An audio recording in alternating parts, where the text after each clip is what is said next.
Date है आज 11 मार्च 2022। ये सब टॉपिक डिस्कस करेंगे इस क्लास में। फर्स्ट टॉपिक है नेशनल डिजिटल टूरिज्म मिशन।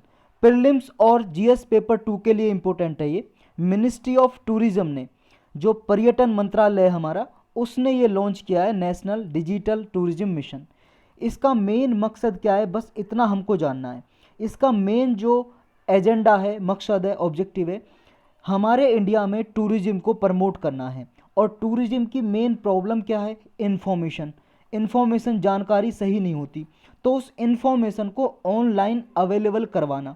किसी भी टूरिज्म इंडस्ट्री के बारे में, या कोई एक्सपर्ट हो, या मिशन चल रहा है कोई टूरिज्म सेक्टर के लिए, विजन, ऑब्जेक्टिव, सब के बारे में इंफॉर्मेशन देना, इसका मेन काम है इस नेशनल डिजिटल टूरिज्म मिशन का। यानी कि जितनी भी इंफॉर्मेशन है, वो इन्फॉर्मेशन हर एक डिफरेंट स्टेक होल्डर जितने भी इन्वॉल्व हैं टूरिज्म सेक्टर में, सब वो डिजिटल प्लेटफॉर्म पे हो। एक डिजिटल प्लेटफॉर्म पे, यानी कि साइट पे, इंटरनेट पे, साइट पे उपलब्ध हो सारी इन्फॉर्मेशन।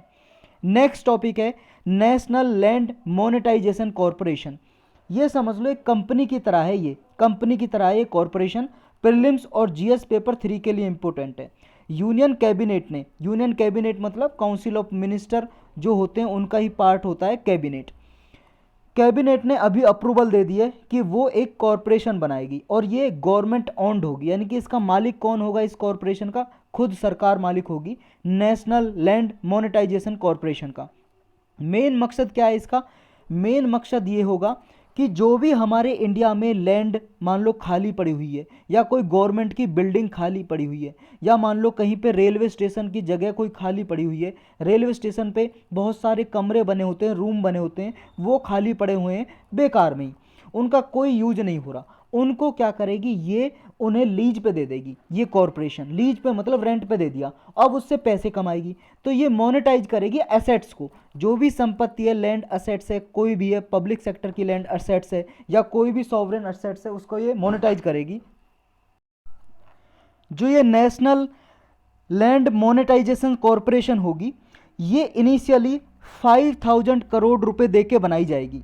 5000 करोड़ रुपए लगेंगे और इसमें से 150 करोड़ रुपए पेड अप कैपिटल के द्वारा इकट्ठे किए जाएंगे। पेड अप कैपिटल क्या होता है? पेड अप कैपिटल होता है जैसे कोई कंपनी बना रहे हैं, उसका शेयर जारी किया मार्केट में, अब वो शेयर मार्केट में बेचा, हम आप जैसे लोगों ने मान लो वो शेयर खरीदा कंपनी का, अब वो शेयर जो खरीदेंगे पैसा जाएगा कंपनी के पास, जो वो पैसा शेयर बेचने से इकट्ठा होगा उस पूंजी को, राशि को बोलेंगे पेड अप कैपिटल। गवर्नमेंट इसके चेयरमैन अपॉइंट करेगी, जो इसको हेड करेंगे नेशनल लैंड मोनेटाइजेशन कॉरपोरेशन को। इसकी नियुक्ति अध्यक्ष की गवर्नमेंट ही करेगी। मेरिट बेस्ड सिलेक्शन प्रोसेस के द्वारा किया जाएगा। कुछ एक्सपर्ट और प्रोफेशनल प्राइवेट सेक्टर से भी हायर किए जाएंगे इसके मेंबर वगैरह। जो नेशनल लैंड मोनेटाइजेशन कॉरपोरेशन होगा, जो भी सरप्लस लैंड है गवर्नमेंट की या कोई बिल्डिंग है, उसको ये मोनेटाइज करेगी। कैसे करेगी हमने ऊपर डिस्कस किया है। चाहे कोई गवर्नमेंट की एजेंसी हो, चाहे सेंट्रल पब्लिक सेक्टर इंटरप्राइजेज की कोई बिल्डिंग हो, लैंड खाली पड़ी हो, सबको ये मोनेटाइज करेगी। यानी कि पैसा कमा के देगी गवर्नमेंट को, सिंपल भाषा में सिर्फ। जो न्यू कॉरपोरेशन होगी ये हेल्प करेगी मोनेटाइजेशन असेट्स का, जो भी चाहे पब्लिक सेक्टर से रिलेटेड हो, चाहे कोई स्ट्रेटजिक सेल के लिए हो, सब कोई असेट को जो भी खाली पड़ी हो उसको यानी कि किराए पे देके और रेवेन्यू जनरेट करेगी, गवर्नमेंट का फ़ायदा होगा इससे। नेक्स्ट टॉपिक है परम गंगा। ये एक सुपर कंप्यूटर है परम गंगा, बस इतना याद रखना है इसमें। किस मिशन के जरिए बनाया गया? नेशनल सुपर कंप्यूटिंग मिशन चला रखा है गवर्नमेंट ने, इसके मिशन के अंदर ये बनाया गया है परम गंगा। कहाँ पे रखा गया है ये परम Ganga super computer? Super computer रखा गया आईआईटी रुड़की में। रुड़की ये कहाँ पे है? उत्तराखंड में। Indian institute of technology Roorkee है जो, वहाँ पे ये सुपर कंप्यूटर रखा गया है। सुपर कंप्यूटर का काम क्या होता है ये तो आपको पता ही होगा ना। फॉरेस्ट यानी कि फोरकास्टिंग करना, जो आपका वेदर फोरकास्टिंग करना, मौसम की जानकारी देना, ये बहुत सारे काम करता है। ऐसी बहुत जल्दी से ये कैलकुलेशन कर देता है। इसकी जो स्पीड है 1.66 पेटाफ्लॉप्स इसकी स्पीड है इस सुपर कंप्यूटर की। किसने कमीशन किया है, किसने डिज़ाइन किया है? ये सीडैक ने डिज़ाइन किया है। ये सीडैक एक सेंटर है, सेंटर हमारे इंडिया का कंप्यूटर वगैरह डेवलप करने का, या इसके लिए रूल्स रेगुलेशन बनाने का, कंप्यूटर डिज़ाइन डेवलप करने का, ये सीडैक है सेंटर।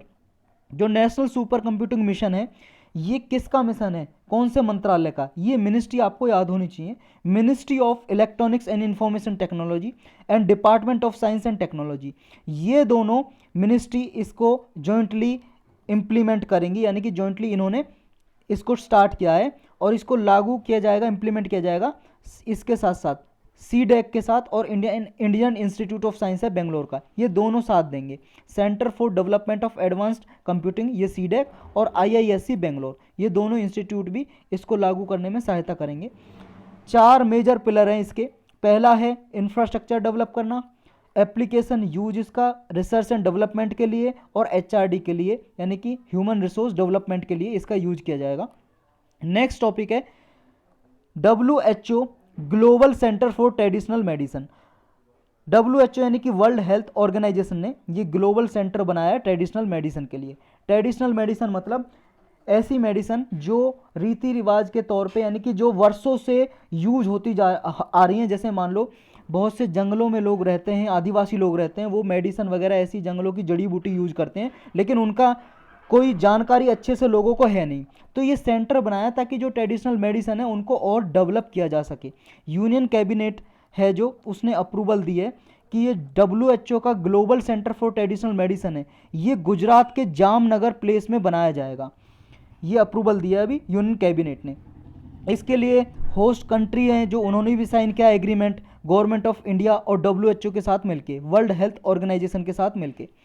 ये सेंटर जो डेवलप होगा, यानी कि बनाया जाएगा, मिनिस्ट्री ऑफ आयुष है जो, आयुष मंत्रालय के अंदर बनाया जाएगा, और ये फर्स्ट ऑफिस होगा जो ट्रेडिशनल मेडिसिन के लिए होगा पूरे ग्लोब में, पूरे वर्ल्ड में। नेक्स्ट टॉपिक है नारी शक्ति पुरस्कार। देखो ये ऊपर वाला सिर्फ सेंटर आपका प्रीलिम्स के लिए भी इंपॉर्टेंट है, GS पेपर 2 के लिए भी इंपॉर्टेंट है। नेक्स्ट टॉपिक है नारी शक्ति पुरस्कार, ये प्रीलिम्स के लिए इंपॉर्टेंट है और मेंस के लिए भी। वुमेन्स का कंट्रीब्यूशन क्या क्या, गवर्नमेंट ने क्या क्या कंट्रीब्यूट किया वुमेन के डेवलपमेंट के लिए, एम्पावरमेंट के लिए, तो उसके लिए आप उस टॉपिक के लिए इसे लिख सकते हो, नारी शक्ति पुरस्कार को। ये स्टार्ट किया गया था 1999 में, 1999 में। कब दिए जाते हैं ये पुरस्कार अवार्ड, ये 8 मार्च की, जब 8 मार्च को क्या होता है, इंटरनेशनल वुमेन डे होता है, अंतर्राष्ट्रीय महिला दिवस, हर साल तब ये अवार्ड दिए जाते हैं और प्रेसिडेंट द्वारा दिए जाते हैं, हमारे जो राष्ट्रपति होते हैं।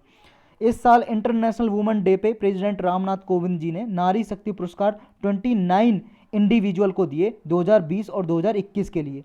Ministry of women and child development है, ये अनाउंस करती है कि किस किस को ये अवार्ड दिया जाएगा, किस किस एमिनेंट वुमन को, एमिनेंट मतलब प्रसिद्ध महिला को दिया जाएगा, या किसी ऑर्गेनाइजेशन को या किसी इंस्टीट्यूशन को ये अवार्ड दिए जाएंगे। इसका एलिजिबिलिटी क्राइटेरिया क्या है, किस किस को दिया जाता है ये देखो, किसी भी नागरिक को, इंडिविजुअल है कोई भी, किसी को भी दिया जा सकता है, या ग्रुप को, समूह को, किसी इंस्टीट्यूशन को, कॉलेज को दिया जा सकता है ये, अगर उसने वुमेन एम्पावरमेंट के क्षेत्र में कुछ अच्छा काम किया है, महिलाओं के सशक्तिकरण के लिए अच्छा काम किया है। अगर किसी इंडिविजुअल को दिया जाता है तो कम से कम एटलीस्ट उसकी 25 ईयर एज होनी चाहिए, और ये इंस्टीट्यूशन कम से कम एटलीस्ट 5 ईयर उसका एक्सपीरियंस होना चाहिए, उस इंस्टीट्यूशन को दिया जाता है, यानी कि 5 साल से वो काम कर रहा हो इंस्टीट्यूशन, तब उसे ये अवार्ड दिया जाता है। और इंडिविजुअल की उम्र 25 साल की होनी चाहिए अगर किसी एक नागरिक को, एक आदमी को दिया जा रहा है तो। इंस्टीट्यूशनल कैटेगरीज क्या है इसमें, 6 इंस्टीट्यूशनल कैटेगरी हैं ये जो नारी पुरस्कार दिए जाते हैं। एक है देवी अहिल्याबाई होलकर अवार्ड, ये देवी अहिल्याबाई होलकर के नाम पे है। ये बेस्ट प्राइवेट सेक्टर ऑर्गेनाइजेशन को या पब्लिक सेक्टर अंडरटेकिंग को दिया जाता है, गवर्नमेंट या फिर प्राइवेट जो भी ऑर्गेनाइजेशन है उसको दिया जाता है, अगर वो महिला के वेलफेयर के लिए कोई काम करती है, प्रमोट करती है, महिलाओं के कल्याण के लिए कोई काम करती है, तो ये अहिल्याबाई होलकर के नाम पे है। ये मालवा किंगडम में, ये मालवा किंगडम है जो गुजरात मध्य प्रदेश रीजन में, वहाँ पे ये रूलर हुआ करती थी 18th सेंचुरी में, अहिल्याबाई होलकर। नेक्स्ट अवार्ड है एक कन्नगी देवी अवार्ड, ये बेस्ट स्टेट के लिए दिया जाता है, बेस्ट स्टेट जिसने चाइल्ड सेक्स रेशो में अच्छा काम किया है, जहाँ पे इम्प्रूव हुआ है चाइल्ड सेक्स रेशो, ये कन्नगी के नाम पे रखा गया है ये अवार्ड। और ये तमिल एक एपिक है, एक बुक है भाई साहब, ये सिलिप्पा तिक्रम, एक प्रोग्राम, ये ड्रामा है सिलिप्पा तिक्रम, उसकी ये सेंट्रल कैरेक्टर है, यानी कि मेन लीड रोल में है कन्नगी, आपने पढ़ा भी होगा हिस्ट्री की बुक में। नेक्स्ट है माता जीजाबाई अवार्ड, ये बेस्ट अर्बन लोकल बॉडीज़ के लिए दिया जाता है। अर्बन लोकल बॉडीज में अगर कोई अच्छी सर्विस फैसिलिटी प्रोवाइड करता है महिलाओं के लिए, वुमन के लिए, माता जीजाबाई के नाम पे रखा गया है। ये शिवाजी महाराज है जो, उनकी माता है माता जीजाबाई। ये मराठा एम्पायर इन्होंने फाउंड किया था 17वीं सेंचुरी में शिवाजी ने। नेक्स्ट अवार्ड है रानी गैडिन ल्यू जेलियांग के नाम पे। ये बेस्ट सिविल सोसाइटी ऑर्गेनाइजेशन को दिया जाता है अगर उसने महिलाओं के वेलफेयर के लिए अच्छा कोई आउटस्टैंडिंग काम किया है तो। ये रानी गैडिन ल्यू के नाम पे रखा गया है। ये 20वीं सेंचुरी की नागा स्पिरिचुअल और पॉलिटिकल लीडर थी और इन्हें जेल में बंद कर लिया था अंग्रेजों ने। और इन्हें ये देखो जो सिविल डिसओबीडियंस मूवमेंट चला था उसके दौरान इन्हें जेल में बंद किया गया था और आज़ादी के बाद इन्हें रिहा किया गया था जब भारत को आज़ादी मिल गई थी। नेक्स्ट टॉपिक है, मतलब नेक्स्ट इसमें अवार्ड है रानी लक्ष्मीबाई अवार्ड के नाम से। ये बेस्ट इंस्टीट्यूशन को दिया जाता है अगर कोई रिसर्च डेवलपमेंट करता है महिला के सशक्तिकरण के लिए। लक्ष्मीबाई जी के नाम पे रखा गया है ये अवार्ड। ये लक्ष्मीबाई तो आप सब लोग जानते हो, इंडियन जो रिबेलियन हुई थी 1857 की जो क्रांति हुई थी, वो झांसी की क्वीन थी ये जिन्होंने उसमें लड़ाई लड़ी थी। नेक्स्ट अवार्ड है रानी रुद्रमा देवी अवार्ड। ये डिस्ट्रिक्ट पंचायत या 2 ग्राम पंचायत को दिया जाता है, 2 डिस्ट्रिक्ट पंचायत या 2 ग्राम पंचायत को ये अवार्ड दिया जाता है और रुद्रम देवी के नाम पे ये अवार्ड रखा गया है। ये डेक्कन प्लेट्यू में आंध्र प्रदेश तेलंगाना में ये इन्होंने रूल किया था, 13वीं सेंचुरी में राज किया था रुद्रम देवी जी ने। नेक्स्ट टॉपिक है यूपीआई 1, 2, 3 पे। ये प्रीलिम्स और जीएस पेपर 3 के लिए इंपॉर्टेंट है। यूपीआई आप जानते हो क्या है, यूनिफाइड पेमेंट सिस्टम। जैसे आप पेटीएम, फ़ोनपे, भीम ऐप या गूगल पे, अमेजन पे, इनसे जो पेमेंट करते हो यूपीआई के जरिए ही होती है, यूनिफाइड पेमेंट इंटरफेस। लेकिन इनके लिए स्मार्टफोन की ज़रूरत होती है। भाई साहब आपके पास एंड्रॉयड फ़ोन होना चाहिए, स्मार्टफोन, इनसे पेमेंट करने के लिए, क्योंकि आप एप्लीकेशन डाउनलोड करोगे इनकी पेटीएम की, अमेजन की या गूगल पे की, फ़ोनपे की, सबकी, उसके बिना नहीं कर सकते। लेकिन ये ऐसा पेमेंट मेथड डेवलप किया है हमारे इंडिया में आरबीआई ने कि इन ऐप की डाउनलोड करने की ज़रूरत नहीं होगी इसमें।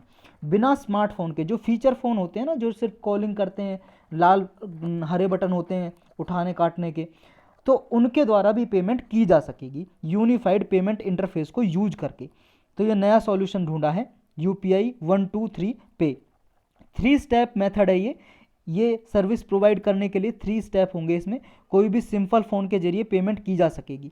कस्टमर को जिस पे फीचर फ़ोन है उसके द्वारा ट्रांजैक्शन कर सकेंगे ये, लेकिन इसमें स्कैन और पे करने की वो फैसिलिटी है, जैसे स्कैन करके पेमेंट करते हैं। क्योंकि देखो फीचर फ़ोन होते हैं उसमें स्कैन करने की फैसिलिटी होती है क्योंकि उसमें कैमरा होता है, लेकिन फीचर फ़ोन में कैमरा नहीं होता ना, सिर्फ कॉलिंग वगैरह के लिए काम करते हैं वो, तो ये स्कैन नहीं कर पाएंगे। जो क्यूआर कोड स्कैन करके पेमेंट करते हैं वो नहीं कर पाएगा, बस इसके जरिए यूपीआई 1, 2, 3 पे के जरिए वो पेमेंट नहीं होगी, स्कैन और पे करते हैं जो। ये इसमें देखो इंटरनेट कनेक्शन अगर नहीं है उसके बिना ये होगी पेमेंट, इंटरनेट कनेक्शन कुछ नहीं चाहिए। जो न्यू यूपीआई पेमेंट सिस्टम होगी ये यूज़र को कई सारे ऑप्शन देगी बिना इंटरनेट कनेक्शन हुए। कौन कौन से ऑप्शन देगी? एक तो इंटरएक्टिव वॉइस रेस्पॉन्स। इसके जरिए क्या है, यूजर कॉल करेगा, एक नंबर होगा आईवीआर नंबर, ये प्री डिटरमाइंड नंबर होगा, इस नंबर पे कॉल करके यूपीआई कंप्लीट कर सकता है वो कुछ फॉर्मेलिटी, जैसे making financial transaction, money transfer करना या मोबाइल रिचार्ज करना, ईपीआई ईएमआई पेमेंट करना, बैलेंस चेक या कुछ और पेमेंट से रिलेटेड है, ये सब कर सकता है आईवीआर नंबर पे डायल करके, अपने मोबाइल से नंबर डायल करके। नेक्स्ट है ऐप बेस्ड फंक्शनलिटी। ये ऐसी होगी, इसमें अगर मान लो किसी का फीचर फ़ोन में ऐसी फैसिलिटी है कि उसमें इंस्टॉल कर सकता है ऐप, तो ऐप इंस्टॉल करके इसको यूज किया जा सकता है, जैसे स्मार्टफोन पे अवेलेबल होता है ना, सेम इसी तरह से। लेकिन इसमें भी क्या है, ऐप बेस्ड जो फंक्शनलिटी है इसमें भी स्कैन और पे की फैसिलिटी नहीं होगी, यानी कि क्यूआर कोड को जो स्कैन करके पेमेंट करते हैं वो फैसिलिटी इसमें भी नहीं होगी ऐप बेस्ड फंक्शनलिटी में। नेक्स्ट है मिस्ड कॉल फैसिलिटी। देखो बहुत ऐसे फ़ोन है, मतलब कोई भी फीचर फ़ोन है उसमें क्या है, बैंक अकाउंट में मान लो कोई यूज़र एक्सेस करना चाहता है मिस्ड कॉल के जरिए, एक नंबर होगा, उस नंबर पे मिस्ड कॉल करेगा, अपने मोबाइल जो रजिस्टर है कहाँ पे, बैंक में रजिस्टर है, उस मोबाइल से मिस्ड कॉल करेगा, तो इसमें सारी ट्रांजैक्शन के रूटीन परफॉर्म आ जाएगा कि ट्रांसफ़र फंड करना हो या रेगुलर परचेज का कोई बिल पेमेंट करना हो या फंड रिसीव करना हो कहीं से, ये सब फैसिलिटी होंगी। क्योंकि जैसे ही आप मिस्ड कॉल करोगे कस्टमर का वहाँ से इनकमिंग कॉल आ जाएगी आपके पास, और फिर वो आपसे एक पिन पूछेगा, यूपीआई पिन, जो सिर्फ आपको पता होगा, तब ये पेमेंट उसके द्वारा की जा सकती है।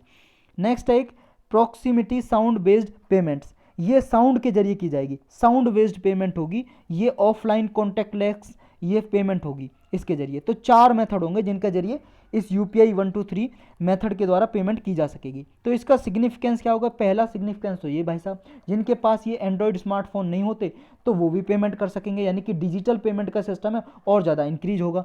यानी कि यूजर्स के लिए, वो अपना फैमिली फ्रेंड के लिए पेमेंट करना चाहते हैं, यूटिलिटी बिल की पेमेंट करना चाहते हैं, या फास्टैग रिचार्ज करना चाहते हैं, मोबाइल बिल पे करना चाहते हैं, सारी फैसिलिटी वो अवेलेबल करा सकेंगे अपने फीचर फ़ोन के जरिए। या अकाउंट बैलेंस, अपना अकाउंट का बैलेंस चेक करना चाहते हैं, सब फैसिलिटी अवेलेबल होगी उनके पास। या अपना UPI पिन चेंज करना चाहते हैं, बैंक अकाउंट से लिंक करना होगा इन कस्टमर को, अपना पहले UPI पिन अपना सेट करना पड़ेगा मोबाइल से ही। मोबाइल पे नंबर होगा भाई साहब, एक नंबर डायल करके सेट करना पड़ेगा UPI पिन। पिन मतलब पासवर्ड समझ लो एक तरह से, पासवर्ड उससे लिंक करना पड़ेगा, पासवर्ड सेट करके अपना बैंक अकाउंट से लिंक करना पड़ेगा उसे, तो तब ये फैसिलिटी अवेलेबल होगी। तो UPI क्या है? Unified payment interface instant real time payment system है, यानी कि तुरंत, इंस्टेंट का मतलब तुरंत रियल टाइम पेमेंट की जा सकती है इसके जरिए। और बैंक अकाउंट के जरिए एक बैंक अकाउंट से दूसरे बैंक अकाउंट में बिना बैंक अकाउंट नंबर बताए हुए पेमेंट की जा सकती है इसके जरिए, UPI के जरिए। अभी जो UPI है उसमें करंटली देखो, ये UPI सिस्टम बनाया था national payment corporation of India ने। ये समझ लो एक कंपनी है जो RBI और बैंक एसोसिएशन ऑफ इंडिया ने मिलकर बनाई थी ये 2007 के एक्ट के जरिए। 2007 में एक पेमेंट सेटलमेंट एक्ट बनाया था, उस एक्ट के जरिए बनाई थी national payment corporation of India. तो एक स्टैट्यूटरी बॉडी है, एक्ट के जरिए बनाई थी RBI ने और बैंक एसोसिएशन ऑफ इंडिया। तो इसके बहुत सारे मेथड हैं। UPI ये एक UPI सबसे ज़्यादा यूज होने वाला मेथड है, पेमेंट मेथड। और एक नाच सिस्टम है, नेशनल ऑटोमेटेड क्लियरिंग हाउसिंग। एक इमीडिएट पेमेंट सर्विस है, IMPS। एक आधार एनेबल्ड पेमेंट सिस्टम है, एक भारत बिल पेमेंट सिस्टम है, एक रुपे सिस्टम है। इनके जरिए पेमेंट की जाती है। ये सब NPCI के ही हैं। UPI में टॉप जो ऐप हैं यूज करते हो आप पेमेंट करने के लिए, उसमें है जैसे फ़ोनपे, पेटीएम, गूगल पे, अमेजन पे, भीम ऐप। इनके द्वारा UPI से पेमेंट की जाती है। तो यही टॉपिक थे आज के लेक्चर में।